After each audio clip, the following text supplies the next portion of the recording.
안녕하세요. 절대값TV의 명품 PD 한PD입니다. 자, 정부가 사전 청약 로드맵 일정을 발표를 했습니다. 정부가 사전 청약을 서두르는 데는 이유가 있어요. 자, 우리가 한번 이 사전 청약에 담겨진 어떤 숨은 뜻, 어떤 정치적인 의미, 여러 가지 복합적인 요소들을 한번 살펴보고 과연 내가 사전 청약을 받을 수 있는 건가? 그리고 사전 청약을 할 아파트들은 분양가가 얼마 정도 될 것인가? 그리고 사전 청약의 그 핵심 인기 아파트는 어떤 것들이 있나 차곡차곡 한번 살펴보시죠. 희망 아파트인가, 청약 받을 수 있는 우리의 희망 아파트인가 한번 보시자는 얘기예요. 일단 정부가 사전 청약을 서두르는 이유는 2021년 2분기부터 공급 물량이, 입주 물량이 급격하게 줄어들고 있어요. 서울 수도권 통합해서. 그러니까 공급 물량이 줄어드니까 가격이 요동을 칠 우려가 있죠. 그렇기 때문에 바로 7월부터 12월까지 4차례 공급을 하겠다는 거예요. 절묘하게 배치를 했죠. 이런 거는 잘한 거예요. 공급 물량이 모자라는 구간에 2분기 이후에 6월달 그 양도세 중과세 이후에 급매물이 빠지고 나서 패닉 바잉이 일어날 수 있다. 2030, 특히 2030, 불공정을 느끼는 세대에게 패닉 바잉이 일어난다. 그렇게 된다고 하면 또 집값은 폭등하고 부동산 민심은 폭발하고 그게 바로 대선의 투표까지 연결이 될 수 있다라는 거예요. 지금 여당 입장, 좌파 입장에서는 걱정이 많겠죠. 그러니까 이 사전 청약을 밀어붙이는 거예요. 여러 가지 안 좋은 여론에도 불구하고 이게 왜 안 좋냐면, 여론이 안 좋냐면 지금 토지 보상이 잘 이루어지지 않고 있어요. 신문에서는 50%, 52%, 55% 그렇게까지 이루어졌다고 하는데 그거는 이제 알 수가 없는 거고, 어쨌든 토지 보상이 잘 일어나지 않고 있고 잘 완벽하게 되지도 않은 상태에서 밀어붙이고 있고, 그리고 LH 직원들, 공공기관 직원들, 공무원들 투기에 대한 어떤 사전 투기에 대한 어떤 정확한 실체가 드러나지 않았는데도 불구하고 좀 밀어붙인단 말이에요. 이게 사실 쉽지가 않아요. 그런데 정부는 밀어붙이고 있다라는 거예요. 사전 청약의 이 핵심 물량이 바로 2030 세대에게 주는 물량이 많아요. 이건 뒤에서 보면 아시겠죠.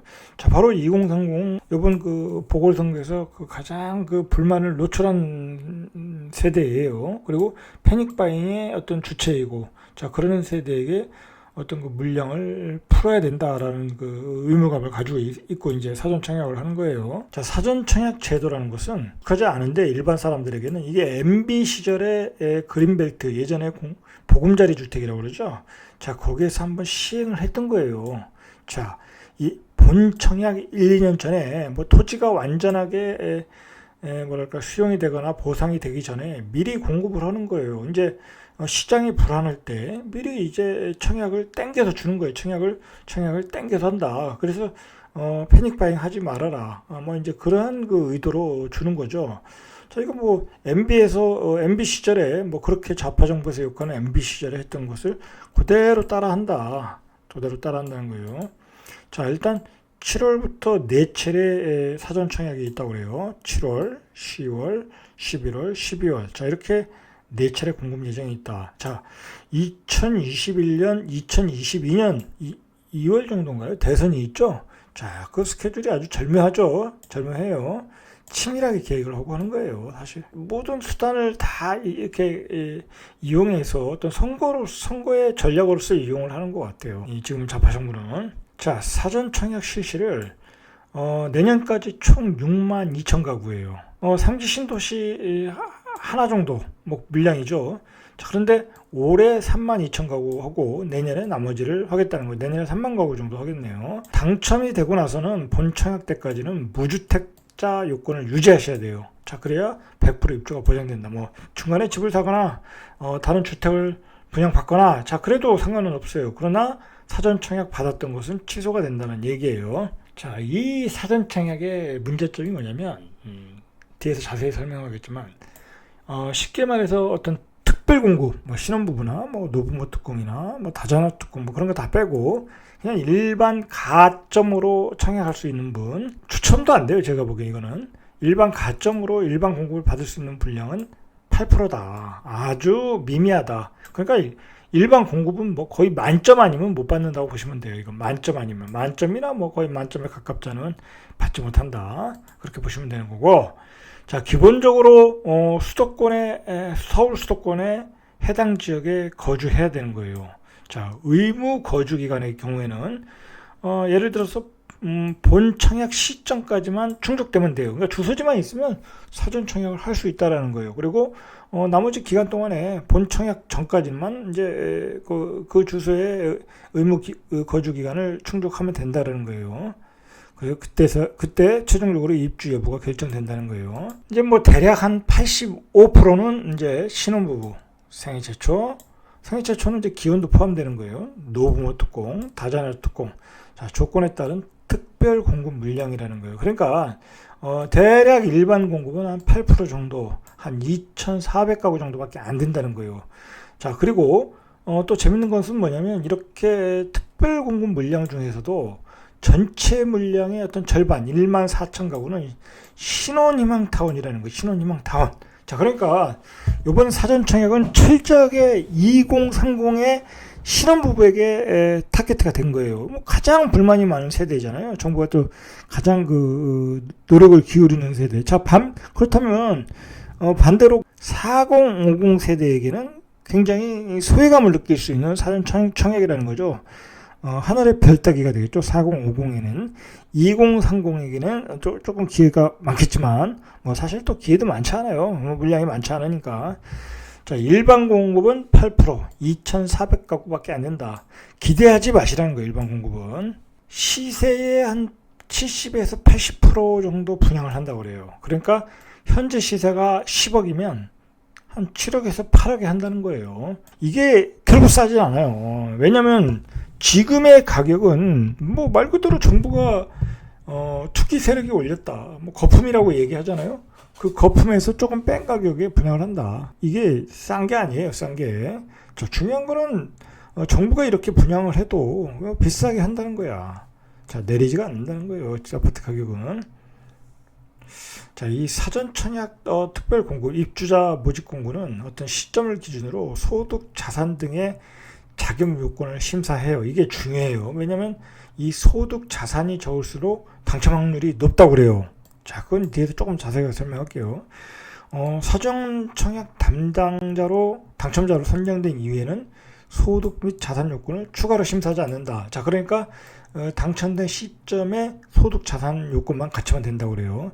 대체로 사전 청약에 공급되는 물량들은 민간 아파트가 아니에요. 대부분이 공공주택이에요. 공공주택 분양 기준을 준수하는 거예요. 그러니까 소득 자산이 적을수록 당첨 확률은 높다라고 보시면 돼요. 자, 그런데 이 공공주택에도 불구하고 시세의 70에서 80%다. 결코 싸지 않다라는 거예요. 결코 싸지 않다. 자, 언제 하나요? 한번 보시죠. 사전 청약은 7월 달에 4,400호를 시작으로 10월에 한 9,100가구, 11월에 4,000, 12월에 12,700가구. 자, 12월에 물량이 많아요. 자, 7월에 계양지구에 1,100가구. 자, 계양지구가 여기도 유치가 괜찮아요. 근데 1,100가구 정도. 자, 위례 신도시가 400호. 위례 신도시는 물량이 많지 않아요. 여기는 이제 기존의 3기 신도시라기보다는 기존의 어떤 신도시이기 때문에 자, 치열하게 좀 가장 인기가 있는 지역이에요. 자, 위례 신도시는 뒤에서 설명하겠지만 여기가 지금 매매가가 15억이에요. 15억, 14억에서 15억이면 최소 분양가가 10억이에요. 옛날 위례가 6억, 5억인가 할 때도 비싸다고 그랬는데 이제 공공분양이 10억인 시대라는 거예요. 자, 또 다른 인기죠. 여기도 아주 입지가 좋은 지역이에요. 성남 북정지구. 여기도 이제 많이 누리셔야 돼요. 여기도 1,000가구 정도. 의왕 청계 2지구. 여기도 위치가 좋아요. 한 300가구. 자, 이곳에서 사전 청약을 한다. 7월 달에. 자, 이 오프닝 7월에 아주 뭐랄까요? 핵심 아파트들을 배치한 것 같아요. 이제 뭐랄까요? 오픈할 때부터 이렇게 열기를 뜨겁게 하려고 하는 의도가 좀 있었는지 모르겠지만, 자, 좋은 아파트들을 분양을 한다. 자, 10월 달에는 경기 남양주 왕숙 2지구 1,400가구, 인천 검단지구 1,200가구, 자, 파주 운정지구, 여기는 뭐 3기 신도시도 아닌데 분양하네요. 의정부 우정지구 1,000호. 자, 10월에는 좀 파괴력이 떨어지죠. 분포 대야미지구 1000가구. 그 인천 계양지구는 대략 한 5억 정도 예상을 해요. 자, 인천 계양이 5억도 싼 건 아니에요. 자, 11월에는 아주 그 가장 인기 있는 아파트 하남 교산지구에 1000가구, 그 다음에 과천 주암지구에 1500가구, 아주 인기가 많겠죠. 자, 그리고 시흥 하중지구에 700호. 이 하중지구는 이제 장현지구 바로 옆에 있는 지구예요. 괜찮아요, 여기도 위치가. 그리고 자, 12월 마지막 2020년 마지막에 남양주 왕숙지구에 2300가구. 자, 부천 대장지구가 12월에 처음 시작하네요. 1900가구. 자, 고양 창릉도 12월에 처음 시작하네요. 1700가구. 3기 신도시 5900가구를 이제 12월에 분양을 한다. 자, 그리고 구리 갈매 역세권, 여기도 위치가 좋죠. 1100가구 정도. 안산 신길 2지구 1400가구 정도 12월에 분양을 한다. 대략 이제 하남 교산 정도는 예상 분양가가 한 8억 정도 예상이에요, 이거는. 자, 그런데 문제는 뭐냐면, 예를 들어서 9억 이상 뭐 넘으면은 중도금 대출이 없지 않나요? 자, 어쨌든 중도금 한 40%라고 하면 현금을 5억 준비해야 돼요. 자, 이거 쉽지 않겠죠? 이거 쉽지 않은 거예요. 앞에서 얘기했듯이 유례도 10억이다. 자, 이런 게 문제라는 게, 이런 게. 이 신혼부부가 현금이 5억이 어디 있습니까? 자, 요번에 그 사전청약의 핵심은 신혼희망타운이에요. 말 그대로 2030에게 희망을 줘야 되는 거니까. 희망타운인데, 사전청약 물량, 전체 물량의 절반. 32,000에 14,000이면 절반이 넘죠? 절반 정도. 14,000가구가 신혼 희망타운으로 공급된다. 자, 이 신혼 희망타운의 입주 기본 자격은 자, 혼인 기간이 7년 이내. 자, 이거 잘 들으셔야 돼요. 혼인 기간이 7년 이내면 나도 신혼부부예요. 자, 이거나 또는이에요. 6세 이하가 자녀가 있는 무주택 세대 구성원. 7년이 넘어도 6세 이하의 자녀가 있는데 무주택이다. 자, 그러면 그리고 혼인을 계획 중인 거예요. 그러니까 이게 뭐냐면 결혼 신고를 안 한 거야. 자, 이거 잘 들어야 돼요. 6세 이하의 자녀가 있거나 또는 있는 무주택 세대원이면서 혼인 신고를 안 한 사람들, 자, 이런 사람도 신혼부부로 인정을 해주겠다라는 거예요. 이런 걸 잘 놓치면 안 되는 거예요. 그러고 나서 이제 만약에 이제 당첨이 됐다, 이런 사람들이 모집 공고일로부터 1년 이내에 혼인 사실을 증명하라는 거예요. 자, 혼인 신고한 걸 내라는 거예요. 당첨됐으면 혼인 신고한 것을 내라. 6세 이하의 자녀가 있는 한부모 무주택 세대의 구성원도 포함이 된다고 그래요. 자, 신혼희망타운의 어떤 핵심 포인트죠, 이게. 자, 신혼부부의 범위를 넓게 잡아주었어요. 그러니까 의외로 많은 사람들이 청약할 기회가 있어요. 이걸 잘 노리셔야 돼요. 자, 신혼희망타운은 2030에게 대한 어떤 좌파 정부의 배려예요, 배려.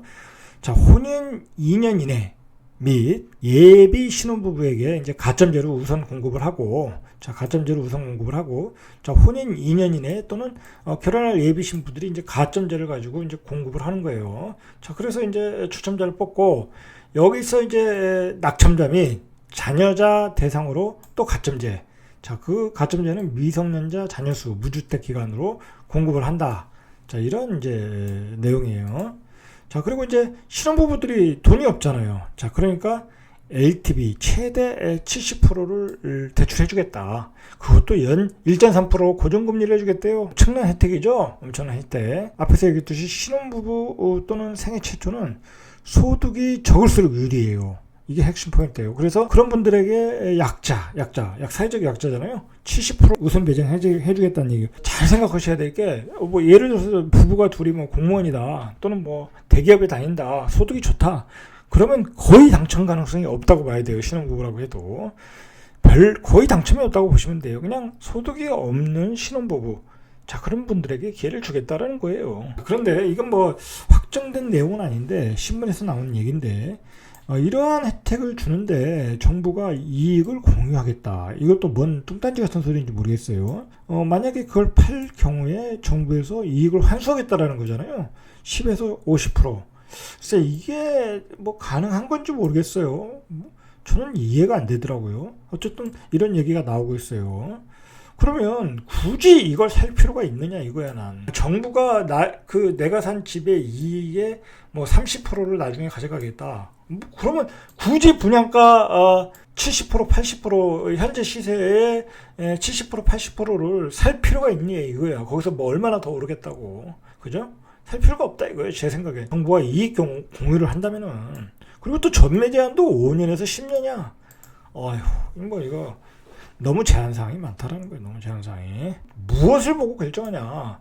모델하우스도 없어요. 여기는. 인터넷상에서 어떤 그 가상 화면을 보고 이제 결정을 하는 거예요. 설계도를 보고. 아무것도 보고 결정하는 게 없다. 뭐 위치는 나올까 모르겠어요. 위치는 나오겠죠. 확정된 분양 가격의 정보를 받은 후에 입주 여부를 최종적으로 결정할 수 있다. 뭐 이 얘기가 있어요. 뭐 분양가가 이제 나오겠죠. 이제 나중에 나오겠죠. 이거는 나중에 분양 가격도 확정이 안 되는 것 같아요. 이 청약 당시에. 그런데 확정된 분양 가격의 정보를 받은 후에 입주 여부를 최종적으로 결정할 수 있다. 아무것도 어떤 그 모델하우스도 못 보고 분양 가격도 알 수 없는 상태에서 이렇게 청약을 한다. 자, 그런 얘기 같아요. 자, 정부가 발표하는 그 2021년 사전 청약에 뭐가 문제일까요? 가장 큰 문제는 4050. 이분들 엄청 기다렸겠죠? 청약 가점 뭐 60점, 70점, 55점을 가지고 수십 년을 기다렸는데 사전 청약에는 전혀 혜택을 못 받는다. 자, 8%밖에 없으니까 2,400가구를 가지고 경쟁을 해야 돼요. 그러니까 거의 만점 아니면 이제 힘들다. 그리고 신혼부부도 마찬가지예요. 이거 요번에 당첨됐다고 해서 입주가 뭐 3, 4년, 뭐 5년 그렇게 입주 안 돼요. 예전에 그 MB 시절의 보금자리 주택을 보면 한 10년 걸렸던 것 같아요. 그러니까 신혼부부 때 받았는데 뭐 신혼부부라는 게 뭐 7년 이내니까 뭐 7년 산 부부가 10년 뒤에 입주를 하면 중년 부부가 되어서 입주를 하는 거예요. 애들이 다 크고 입주를 한다는 거예요. 이게 뭔 의미가 있냐? 이거 뭔 의미가 있냐? 예? 이거 의미가 없어요. 제가 보기에. 분양가도 싸지 않다. 고분양가. 위례 같은 경우는 한 10억, 하남 교산 같은 경우에 과천 그런 데는 한 10억, 하남 교산은 한 8억. 자, 일반 공급은 8%, 2,400가구밖에 안 된다. 그러니까 청약 장기 가입자의 상대적 박탈감이 예견되고 있다라고 이제 얘기가 나오고 있어요. 자, 사전 청약은 이게 말이 좀 많아요. LH 사태, 자, 뭐랄까요? 대한민국 국민들을 놀라게 한 사건이에요. 이거는 LH 사태는 정말 지금 나온 게 빙산의 일각이고 뭐 어떻게 뭐 추가로 나올지 모르지만 너무나 조직적으로 그 공공기관 그 직원들이 배부른 돼지들이 다 헤쳐먹은 거예요. 다 헤쳐먹었다.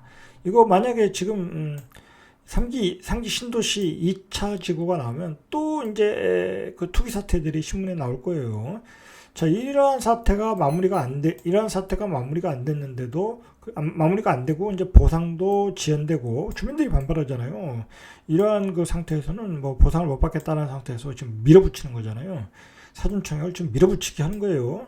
앞에서도 말했듯이 7월에서 12월까지 참 일정이 좋잖아요. 그 어떤 정치 스케줄과 이렇게 연동해서 보면은 자, 밀어붙이게 하는 거예요. 이 정치 스케줄 가지고 밀어붙이게 한다. 그렇게밖에 볼 수밖에 없는 거예요. 그리고 이 사전 청약을 배려하는 그 지지층이 어디냐? 2030에 몰두하고 있잖아요. 지금 그 좌파 정부를 지지하는 층에 철저하게 배려를 하고 있다. 자, 그런 점도 부작용으로 작용할 수 있다는 거. 이거 이제 나중에 사전 청약이 되고 시작되고 하면 결국은 사전 청약은 이거 뭐 헛된 꿈이었구나라고 이제 나올 거 아니에요. 당첨된 사람은 소수이니까. 자, 그러면 이제 또 불만이 터지는 거예요. 이거 결국 또 좌파 정부의 유리한 것도 아니에요. 알고 보면. 개발을 밀어붙이기로 하고 있다. 자, 이것도 좌파 정부하고 맞잖아요. 좌파 정부는 개발하는 데 있어서 어떤 밀어붙이기 방식을 지향하지 않았어요. 지금까지 뭐 용산 그 개발 뭐 그런 거 밀어붙인다고 해서 난리가 났던 게 좌파 정부 아니에요? 근데 오히려 요즘은 좌파 정부가 더 밀어붙여. 뭐 공공 재개발 재건축 주민의 사전 동의도 없이 그냥 마구마구 밀어붙이고 공공 택지에서도 토지 보상이 이루어지지 않는데도 사전 청약을 해서 마구 밀어붙이고 참 이 공공성에 어떤 그 의심을 가게 하게 만들고 있더라는 거예요. 의심을. 이게 맞나 모르겠어요. 자, 신혼에 당첨돼서 중년에 입주할 것이다. 자, 오래 걸린다는 얘기예요. 자, 그리고 최근에 요즘 그 부동산 완화 정책, 그 재보궐선거에서 참패하고 부동산 민심 폭발해서 자 그래서 부동산 완화 정책을 좀 펴야 되겠다고 몇 가지 안들이 나왔어요. 특히 이제 종부세 완화가 포인트인데 그랬더니 난리가 나는 거야. 또 이 좌파 정부를 지지하는 시민단체에서 왜 부자들을 위해서 완화 정책을 피냐? 왜 3.6% 4%를 배려하는 정책을 피냐? 또 우왕좌왕하고 있다. 우왕좌왕. 과연 4%를 위한 정책인가? 뭐 그것도 생각을 해봐야 되고 지금 갈팡질팡하고 있다라는 거예요. 자 거기에 이제 김부겸 그나마 통합형 국무총리라는 양반도 부동산 정책 원칙 허물어서는 안 된다고 얘기를 하고 있어요. 자 이거 지금 완화 정책도 쉽지 않을 듯해요. 지금 분위기로 봐서는 자 이거 완화 정책 안 오면 사실 제가 보기에는 지금 좌파 정부는 중도를 잡지 못해요. 그러면 대선도 위험할 수 있다라는 거예요. 자, 이거 뭐 제가 다음 주제로 이야기하려고 그러는데, 지금 좌파 정부에서 투기는 적폐라고 이야기를 하잖아요.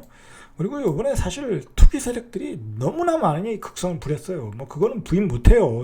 누가 부인을 하겠어요. 뭐 법인들 들어가서 수십 개씩 사고, 그다음에 뭐 갭 투자한다고 또 수십 개씩 사고, 지방시장 다 올려놓고, 자 극성을 부렸는데 과연 누가 그 덕을 봤는가 우리가 한번 생각을 해봐야 돼요. 과연 누가 덕을 봤어요? 그 투기 세력 때문에. 결국은 거래가 많이 되면 세금이 많이 들어오잖아요. 지방세가 많이 들어오잖아요. 그죠? 그리고 거래가 많이 되고 집값이 올라니까 건설사들이 분양을 또 많이 했잖아요. 정말 이번 정부에서 그 건설사들은 떼돈을 벌었어요. 떼돈. 그 양반들. 그러면 건설사들 집 지면 또 거기에서 세금들이 부가세가 나오잖아요. 그러면 그 돈들이 다 정부의 세금으로 가는 거예요. 자, 거기에다가 예를 들어서 서울의 집값이 또 뜨거운데 많이 올랐는데 지방의 아파트 가격이 또 안 오르면 지방이 서운하겠잖아요. 그러니까 지방의 가격이 올라가는 것을 방관한 것도 있어요. 정부가 분명히. 지금의 좌파 정부가 즐긴 것 같아요. 제가 보기엔 즐겼다. 자, 그런데 또 결정적으로 뭐냐면 그렇게 집값을 올리는 세력들이 바로 투기 세력이라는 거야. 자, 그 투기 세력이 극성을 부릴수록 좌파들은 규제를 더 만들고 시장을 더 통제 경제로 유리한 방향으로 갔다라는 거. 좌파 정부가 지향하는 유리한 방향으로 갔다. 저는 그렇게 생각해요. 좌파 정부와 투기 세력은 동거를 했다는 거야. 동상이몽이었지만 서로 동반자였다라는 거야. 그 투기 세력을 이용해서 오히려 세금을 더 많이 걷고 그들이 원하는 어떤 규제를 다 만들고 자 그러다 보니까 시장 경제는 깨지고 집값은 폭등하고 그 피해는 중산층 서민들에게 다 갔다. 그리고 강남에 진입을 못하게끔 하는 자 그러한 중산층들이 도저히 강남을 못하도록 하는 그 이상한 똘똘한 괴물이 나왔다라는 거야. 똘똘한 괴물이 나왔다는 거예요. 자 이건 제가 다음 시간에 한번 자세히 또 이야기 해보겠습니다. 자 그런 가운데에서 2030 자신의 정치 지지층들에게 너무나 많은 배려를 하는 사전총약을 시작했다. 자 그게 정치적인 숨은 뜻이라고 저는 봅니다. 이상 절대갑TV의 명품 PD 한PD였습니다.